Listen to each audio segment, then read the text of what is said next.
salam and hello and bonjour and all those other things. I was asked about why I converted, and I'm sure that a lot of my old high school pals who have searched me and found me on Facebook were like, what? Because this that you see now is definitely not what you saw back then. And even it's not just the covering, it's the whole that I have faith, because I was a very outspoken atheist back in the day. I'm so old now. I can't believe how old I'm getting. So I guess, how did I come to this? Let's see.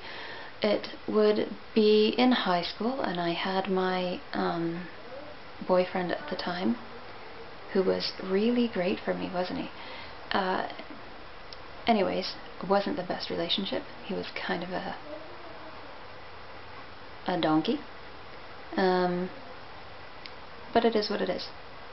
Anyways, then I got pregnant and dropped out, and I gave my baby up for adoption and blamed God for how horrible my life was. So I turned my back on him, and what can you say? So then I healed a little bit, I guess, in myself, and left numbnuts, and started searching. So I went back to I was raised as a, kind of a joke to say I was raised as a Lutheran. I was baptized as a Lutheran, and I went I remember watching Laura Ingalls Wilder, Little House, and you know, always excited because they went to church, and I wanted to go to church, and I asked my mom once why we don't go to church, and she said, oh, I'm sorry, Mom, she said, because we're Lutheran, we only go to church for weddings and funerals. I know that that's a lie, but I believed her, and looking back on it now, it was really kind of funny. But anyways, that's what we went to church for, weddings and funerals. That was it. So I found a Lutheran church, and I went to it, and it was okay, and got the Bible and read into it, and I didn't feel it. I didn't feel what I saw these people around me feeling, and so I looked elsewhere. I went into all the isms, okay? I went into Taoism, I went to Buddhism, I went to Judaism, I searched everything, I thought, everything. I searched all kinds of faiths in all corners of the world that I could find, and nothing hit home for me. And so I gave up, and I was like, okay, that's it. If these things aren't right, and I can't find anything that is right, then that's it. There's nothing for me. There's no God. So I went back to that sort of atheism, but still searching, right? I guess that's not really an atheist if you're searching for God, but whatever. Beside the point. Then one day I was working with a born-again Christian girl. And this is nothing against born-again Christians, but she was one of those born-again Christians that was like, woohoo, off-the-wall kooky, okay? And she said, she was talking about it, and I am very good at doing when people are talking to me, because I really, half the time, don't care.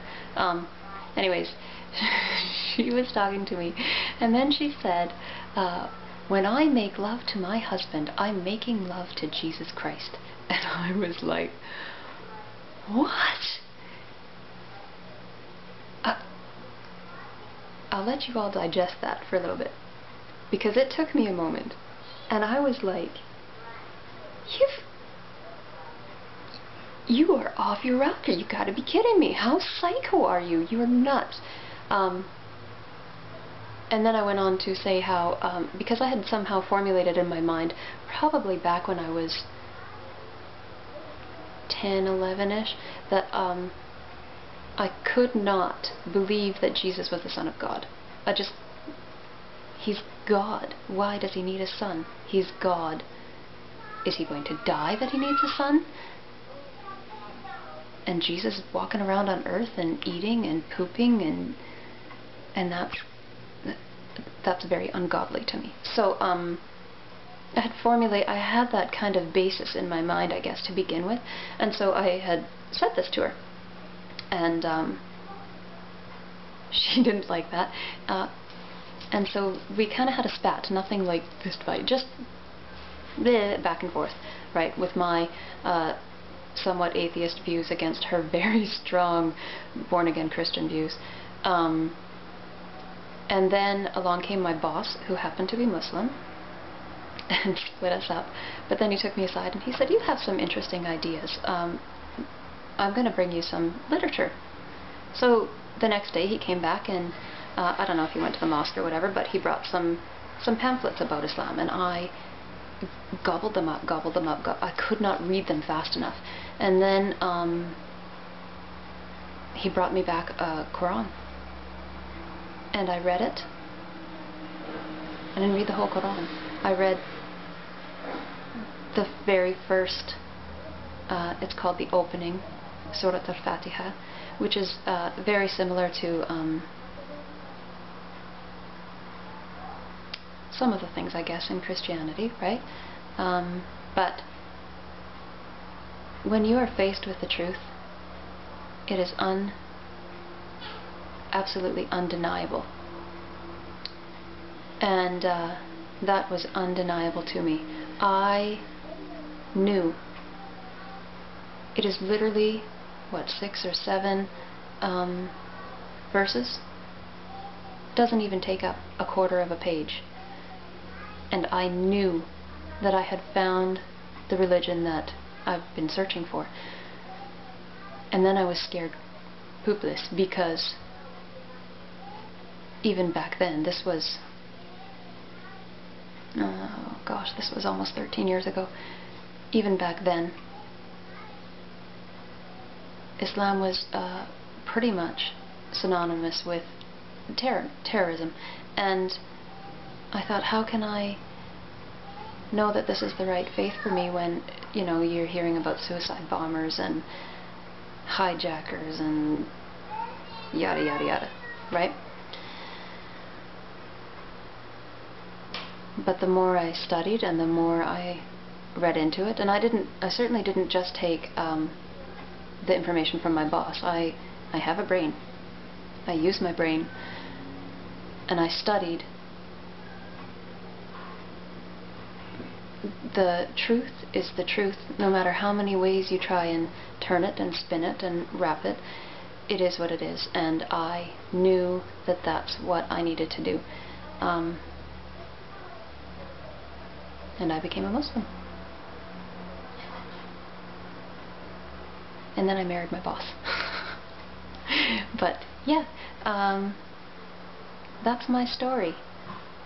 So I hope you all found it interesting, or it answered some questions. If you still have questions, ask them, I'll answer them. And all you haters out there, if you're going to ask me rude, disgusting, horrible questions, or say horrible, disgusting comments, they'll be deleted, okay? Because this is my story, and I'm not going to have you go all nasty on my stuff. If you don't like it, don't watch it. Bye-bye!